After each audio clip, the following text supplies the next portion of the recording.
사람마다 각기 자기가 중요하게 생각하는 것들이 있습니다. 어떤 사람에게 A라는 것이 굉장히 소중하지만 어떤 사람에게는 A가 전혀 소중하지 않아요. 상대적인 거죠. 오늘 하나님을 믿는 우리들에게 있어서 가장 소중한 것이 무엇인가? 우리가 늘 그거 한번 생각해 볼 필요가 있을 것 같아요. 내가 이거 놓치면 내 인생이 끝날 것이다. 내가 이거 놓치면 내 인생은 아무것도 아니다. 그렇기 때문에 나는 이것을 꼭 붙잡아야 된다. 이것이 마치 내 생명과 같다. 여러분에게 있어서 여러분의 생명과 같은 것, 그렇게 소중한 것이 있다고 한다면 무엇일까요? 특별히 어머니들 입장에서는 아마 자식일 거예요. 그죠? 자식은 마치 내 생명과 같아요. 다른 것들은 다 내가 놓을 수 있는데 이 자식은 놓을 수가 없죠. 그래서 종종 보면 어린아이가 이 자동차 길로 잘못 들어감을 통해서 엄마가 뛰어가서 그 아이를 살리고 자기가 대신 죽는 그런 사고도 종종 일어나게 됩니다. 예전에는 철길에서 그런 사고들이 참 많았죠. 요즘은 철길이 그렇게 많지 않고 이렇게 다 또 안전장치가 돼 있었지만 제가 사는 그 동네에서도 보면 철길이 있고 그냥 옆으로 다 사람들이 다녔어요. 그리고 기차가 오지 않으면 그 철길 위에 올라가면서 이렇게 다니고, 그러면서도 사실 철길이 그렇게 위험하다 그런 생각 못했어요. 그러다가 어린아이가 그 철길에 올라갔는데 기차가 오니까 이게 이제 위험에 빠지게 되는 거죠. 그래서 지금은 철길은 철저히 보호를 하고 있는 거죠. 왜냐하면 위험성이 있기 때문에 그런 거예요. 그렇죠? 오늘 본문에 보면 이 야곱에 있어서 자기의 생명과 같은 것이 뭘까? 역시 야곱도 자기 자식이에요.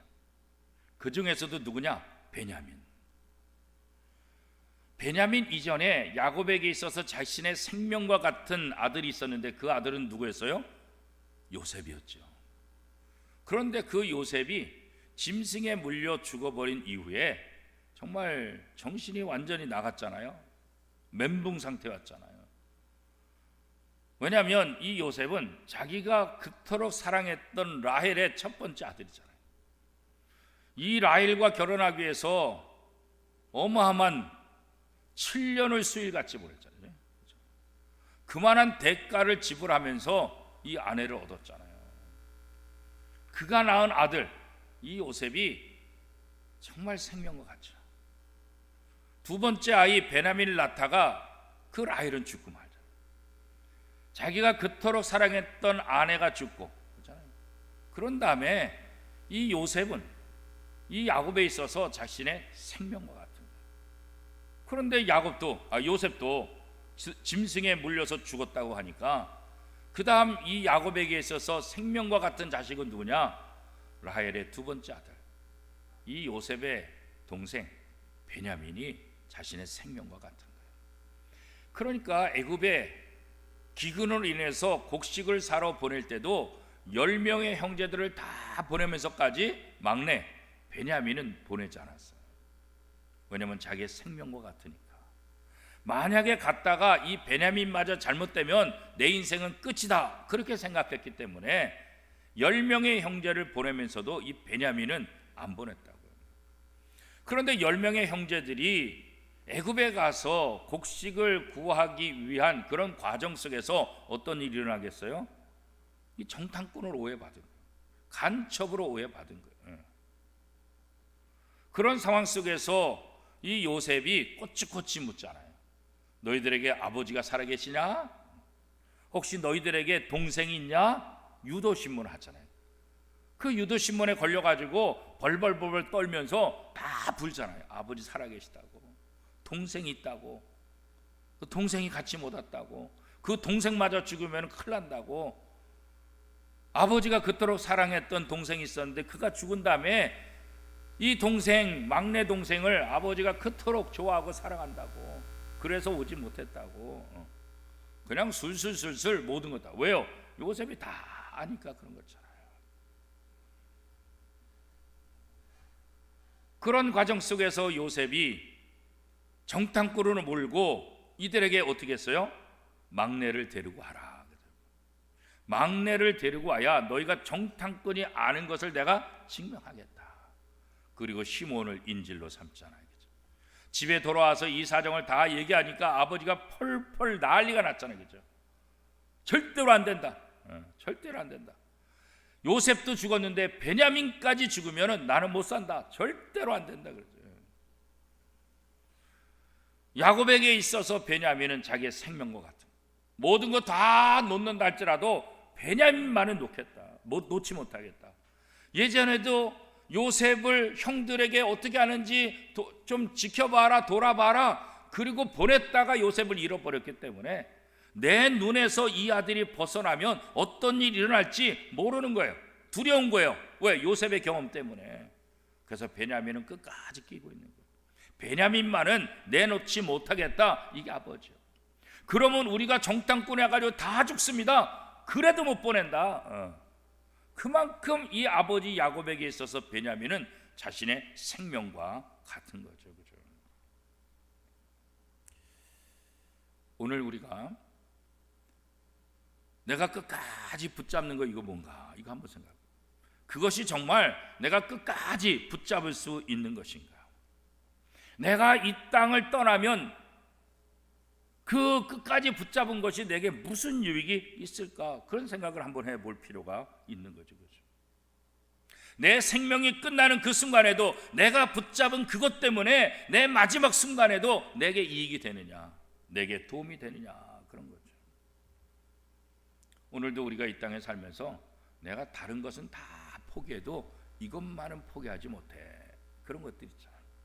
신앙생활 하면서도 내가 교회 다니고 하나님 섬기고 봉사하고 헌신하지만 그래도 이것만은 내가 못 버려. 그러죠.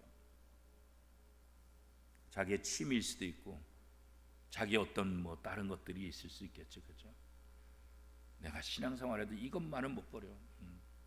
이거 못하면 나 교회도 안 나가. 그런 분들이 종종 있어요. 예전에 제가 부교육자로 있을 때 신방했는데 부인은 아주 교회 생활 잘해요. 신앙생활 잘해요. 얼마나 잘하는지 몰라요. 근데 남편은 교회 안 나와요.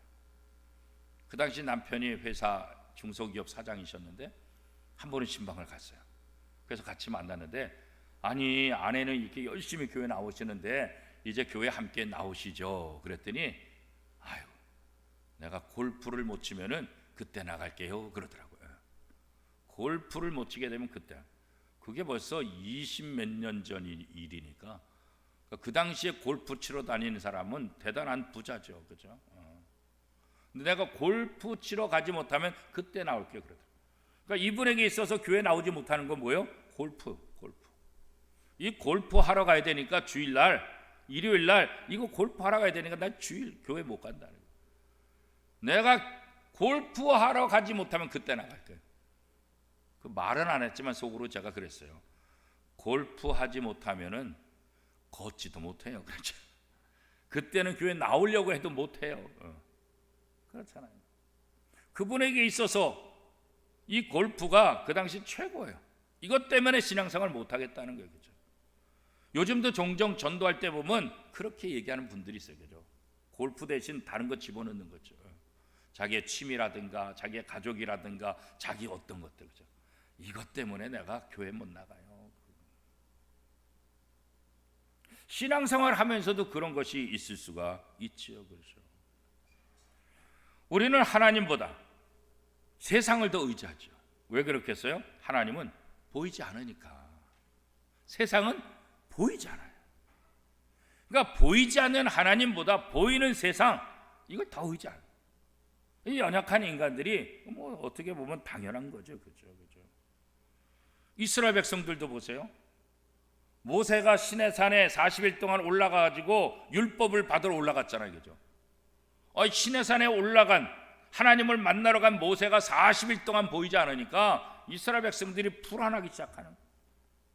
애굽에서 구출해 나오고 이 모세의 지도력 아래서 지금까지 왔는데 그 모세가 안 보이니까 불안한 거예요.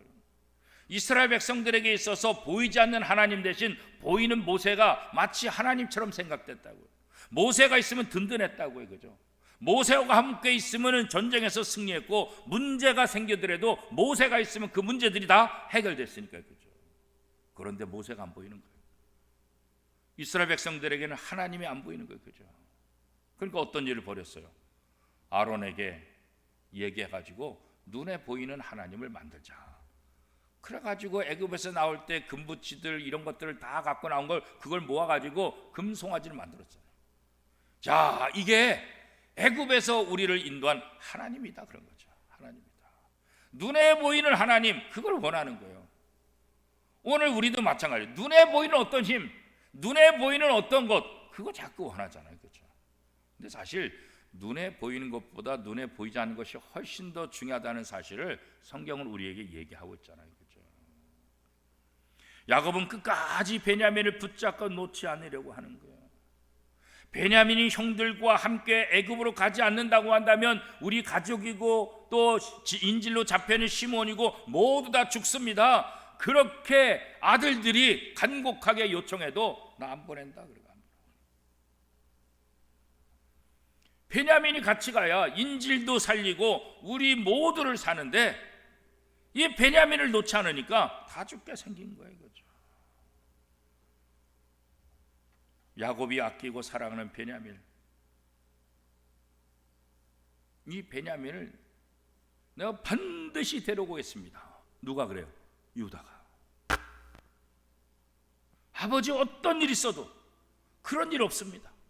아버지가 그토록 사랑하는 베냐민 제가 반드시 데려오겠습니다. 만약에 못 데려오면 모든 죄를 내가 다 뒤집어 쓰겠습니다.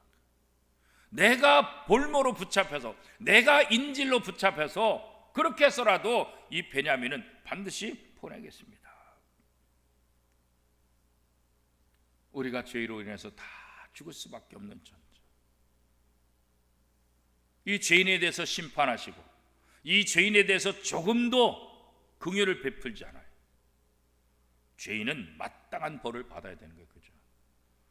그런데 예수님이 이 땅에 오셔서 십자가에 못 박힘으로 우리 대신 볼모가 되신 거잖아요. 그죠?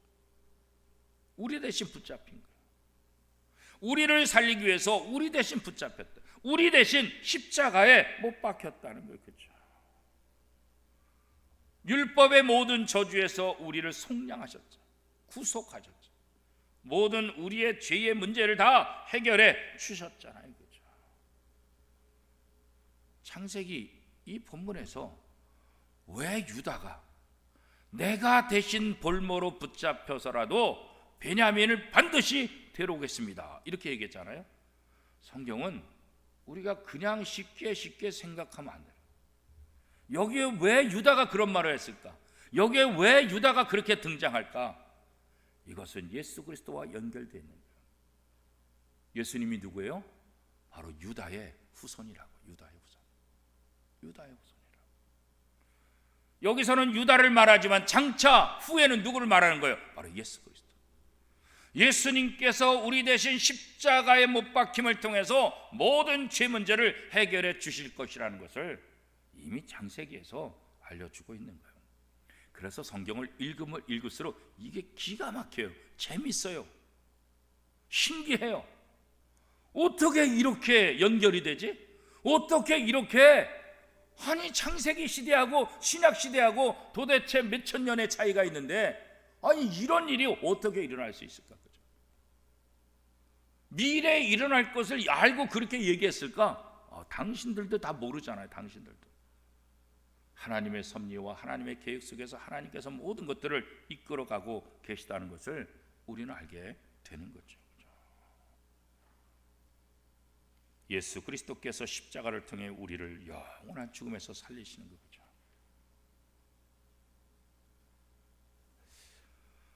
예수 그리스도께서는 예수님을 믿는 모든 사람들에게 하나님의 의를 차별 없이 선물로 주신다 이렇게 약속해요.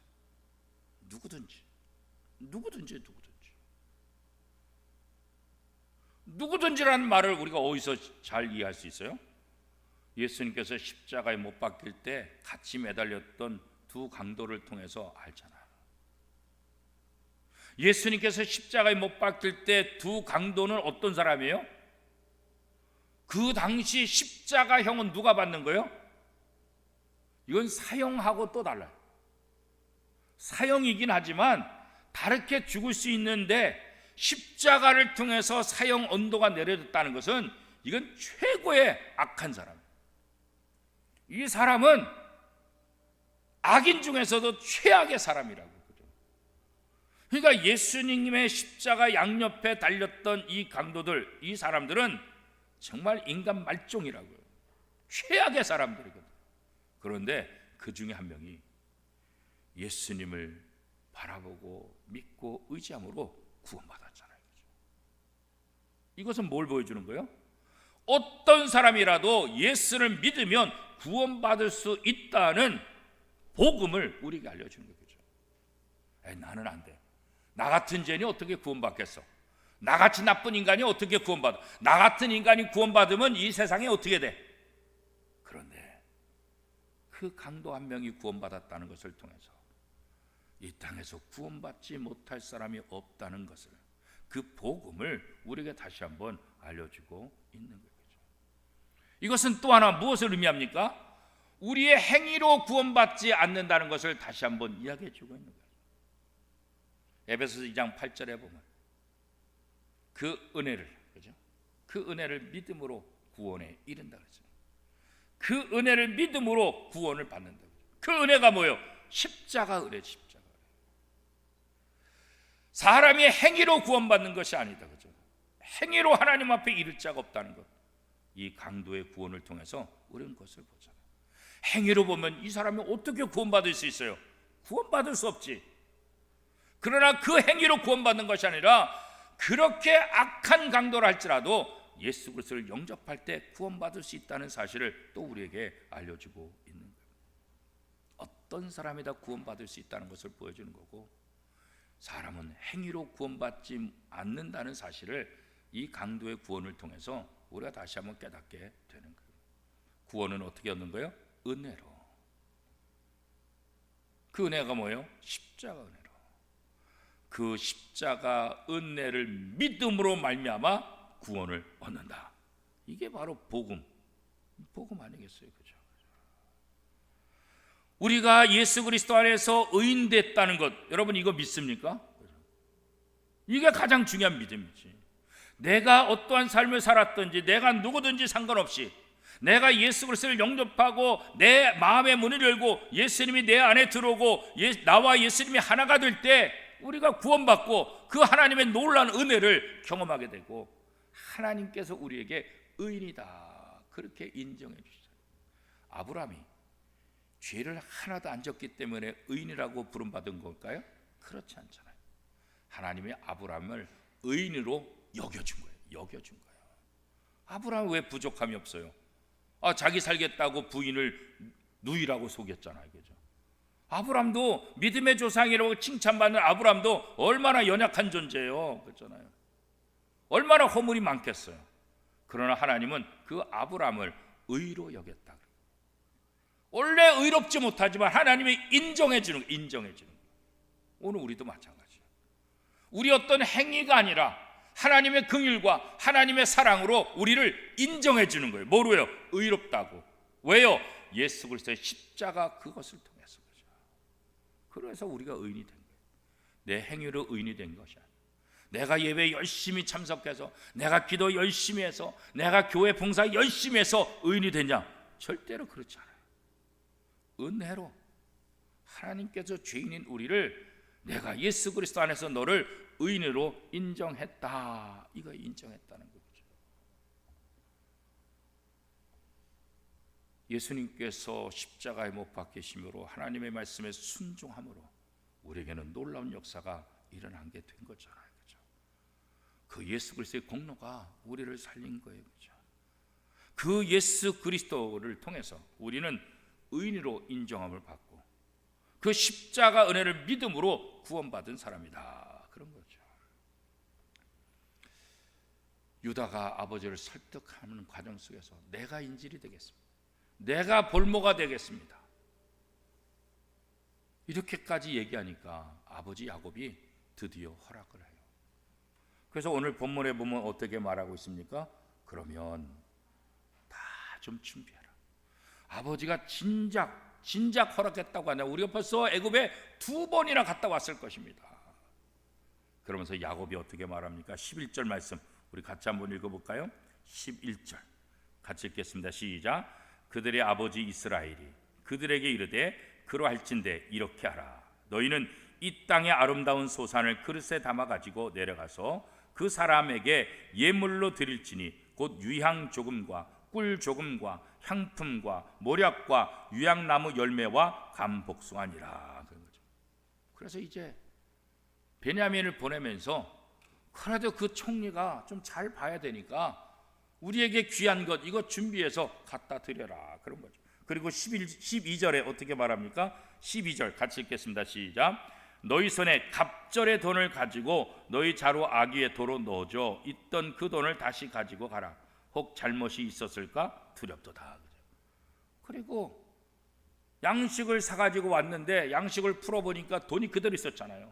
뭐 얼마나 두렵겠어요. 간첩으로 몰리는 상황 속에서 이 돈도 안 내고 갖고 왔으니 얼마나 기가 막히겠어요. 그러니까 2배를 가지고 가라. 2배를. 그래서 다 그걸 배상해라. 지금 그 얘기 아니겠어요, 그죠? 그래서 결국 아버지는 베냐민을 놓은 거예요. 자기의 생명과 같은 베냐민을 놓는 거예요. 야곱이 베냐민을 놓았을 때 결국은 이 모든 형제들뿐만 아니라 야곱과 그의 모든 가족이 살아나는 길이 열리기 시작하는 거죠, 그죠? 만약에 베냐민을 보내지 않았다고 한다면 안 죽을 수 있겠죠. 애굽에 가지 않는 한, 뭐 요셉이 이스라엘까지 군대를 보내가지고 저놈들 다 잡아라, 감옥에 가둬라 이렇게까지는 안 했을 거 아니에요. 그러나 어떻게 해요? 굶어 죽는 거지. 다 굶어 죽는 거지. 왜? 곡식이 애굽에 있으니까 애굽의 도움을 받지 않으면 안 가더라도 다 굶어 죽을 거예요. 안 가서 굶어 죽거나 가서 죽거나 사실 매 한 가지잖아요. 야곱이 베냐민을 놓을 때 이 야곱의 모든 가족이 살 수 있는 길이 열리는 거예요. 이들은 몰랐지. 베냐민을 포기할 때 이들이 살 수 있다는 거 이건 몰랐지. 그러나 하나님은 이미 거대한 계획을 한 거예요. 왜 베냐민을 데려오라고 하는가? 왜 아버지를 묻느냐? 이스라엘 땅에서 기근으로 죽을 수밖에 없는 그들에게 그 가족들을 애굽으로 이주시켜서 이제는 요셉이 그 가족을 보살피고 그 가족을 편안하게 살 수 있는 그 길을 만들기 위해서 요셉이 계획한 대로 모든 것들이 진행하고자 일들이 시작된 거죠. 그러나 야곱도 몰랐죠. 형도 몰랐죠. 왜 우리를 정탐꾼으로 만들까? 왜 우리 자루에 또 돈이 있을까? 아니 도대체 동생은 왜 데려오라 그럴까? 아무리 생각해도 이상하게 말도 안 되겠잖아요. 그러나 그들은 몰랐지만 아버지 야곱이 베냐민을 놓을 때 결국 그 모든 문제가 이제 술술 풀리게 되는 첫 단추가 되게 되는 거죠. 유다의 말을 듣고 야곱이 이스라엘 땅에서 가장 귀한 것들을 다 그릇에 담아서 애굽에 내려가서 그 사람에게 예물로 줘라.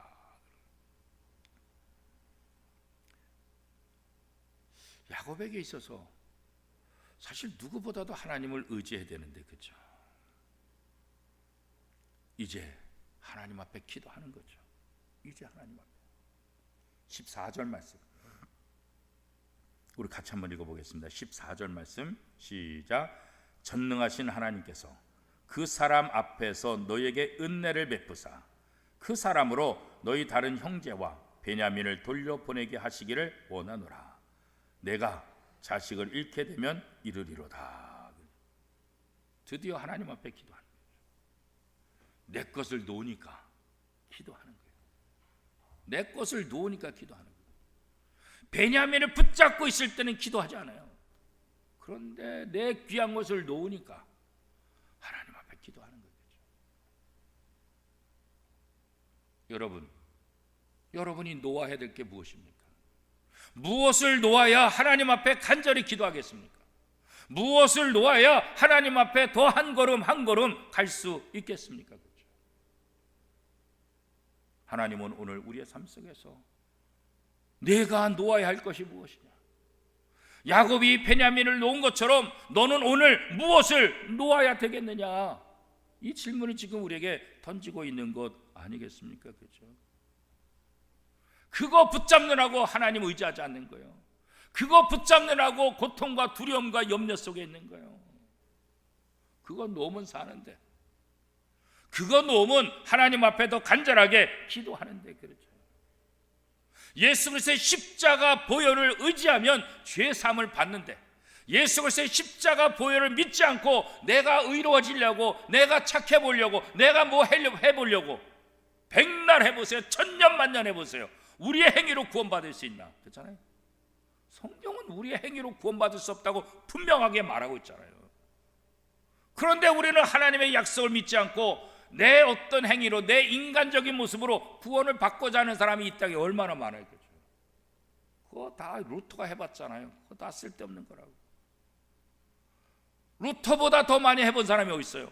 루터보다 행함으로 의롭게 되려고 노력한 사람이 어디 있어요?